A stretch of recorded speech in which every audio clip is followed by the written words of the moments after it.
What's up, Madden gamers? I'm Arelik, and I'm proud to announce the world premiere of the Coach's Corner. You guys submitted your questions via the mailbag on Wednesday, so let me go ahead and jump right into a couple questions that I've been asked. First one comes from a Terrence Gaynor. He says, "How do you lab? I lab so much, but I see no improvement in my defense." Well, Terrence, it's a good question. I lab according to what I need to stop. So if I'm having difficulty stopping the run, stopping the pass, I come out looking to do that till I figure out what works for me. I'm a 3-4 type of guy, so I always come out in the 3-4 bear. A couple of plays that I like here are the cover 3, which is really good for formation. All you're going to do is edge rush your line, base a line, and that's pretty much it. Just use your middle linebacker in the middle of the field. You get the Buck Sam 3 that you can blitz out of, and then the cover 2 invert. All are actually really good at something. The cover 3 does pretty good against a pass. Let me show you. Gets pressure, out of bounds, not too bad. I'll show you one more time the cover 3 and what I'm talking about. You want to be this strong safety right here. That way you can get control of pretty much whatever it is you're trying to do. Stop the run, pass. Cover 2, set it up the same way. It's hard to tell if you're blitzing out of it or what you're really doing for the opposition to try to focus on. So it's a really good play. I highly recommend it. My next one's going to be from Blake R. Toll. He wants to know, how do you stop the outside runs? How do you stop screens? And does offensive line really make a difference for pressure or sacks?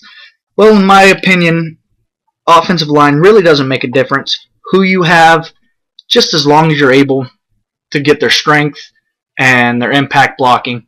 It's actually really good. Let me show you a couple things of the cover 2 invert against an outside run. I'm going to go with an outside zone. Again, base line, it's going to look like that. Edge rush your lineman, and you're just going to come up and make a play. He's going to get maybe not even 1 yard.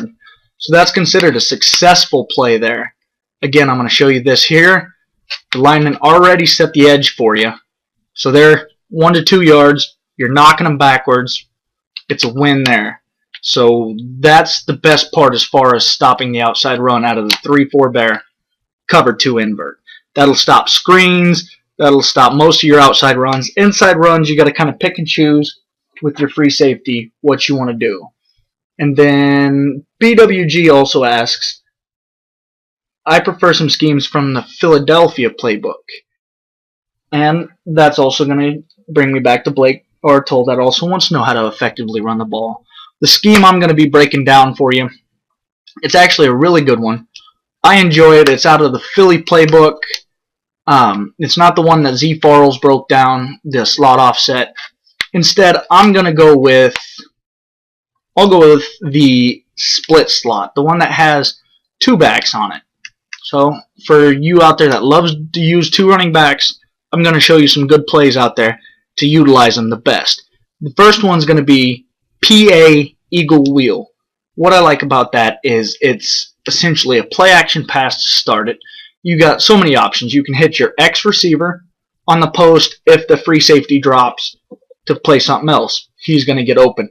Now Tate, which is A, he's going to get open in the middle most of the time. If not, you got your safety valve in B. So let me show you. Right here, you can hit green. Makes a couple good plays. That's a good run there. Good pass. So then here you can also hit A. That's also a successful pass. So this is what I like about the Eagles book. There's so much utility with it. And also, just a little tip with the play action, if you feel the blitz coming, hit your right trigger or R2 on PlayStation. And what that's going to do for you is it's going to make it so where it comes out of the play action a lot better than, say, just regular what it's trying to do. Okay, the next one is going to be the halfback sweep weak. This is actually a fantastic play to utilize a 1-2 kind of punch deal. If you got like a Darren Sproles, LaShawn McCoy, what I like to do here is take Tate and move him over to the left, it's going to pick up this end guy here. And that's going to force you to get a couple, 3-4 yards. Good play.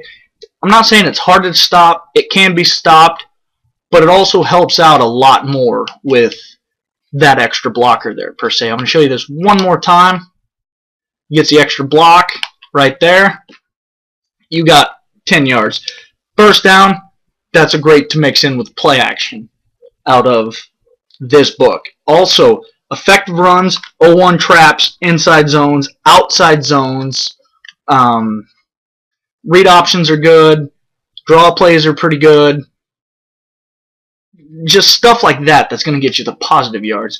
Next one I have is going to be the read option. Again, it's just a random play. Remember, read the defensive end. If he stands up, keep it.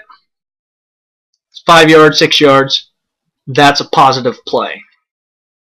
My next one out of this playbook is going to be the midline read option. This is a fun play simply because you're reading the defensive tackle. What does he do? If he comes in, Andy Dalton has it, always slide in that aspect. You don't want to take a hit. You don't want to fumble the football. I mean, keep the ball on your side. Prevent the turnover. Hey, you get out of there. You keep your drive alive. I will take it. So then my next thing, you got the read option so far, the midline read option, the PA Eagles, and the halfback sweep weak. Just another 1-2 punch is going to be the halfback slip screen here. It's going to look something like this, and just snap the football and give it off to Bernard. And also remember to turn on the jets once you get your blocks and go outside. You don't want your guy to get fatigued. You want to be able to have him break the tackles and just be able to cut up field and be gone almost instantly. And the last and final one is going to be the wide receiver screen. I'm going to modify this just a little bit because AJ Green drops a little too far for my comfort. So I'm going to just motion out the running back, which is Hill, and put RB on a flat, something like this. Then I'm just going to pass it to him. You get pretty good blocking. Again, let the block develop, and then just take it to the house from there. I'm Arelik. Go ahead and submit your mailbag questions every Wednesday. I'm going to try my best to get them all answered for you. So you can leave me a comment on the YouTube. You can send me a message via YouTube. You can hit me up at Twitter, which is @Arelik4. Or you can even email me that I drop in the mailbag. I will try my best to get to them. I couldn't answer everything today because we're kind of on a time crunch here. But I hope you enjoyed the world premiere of the Coach's Corner. I will see you guys every Saturday.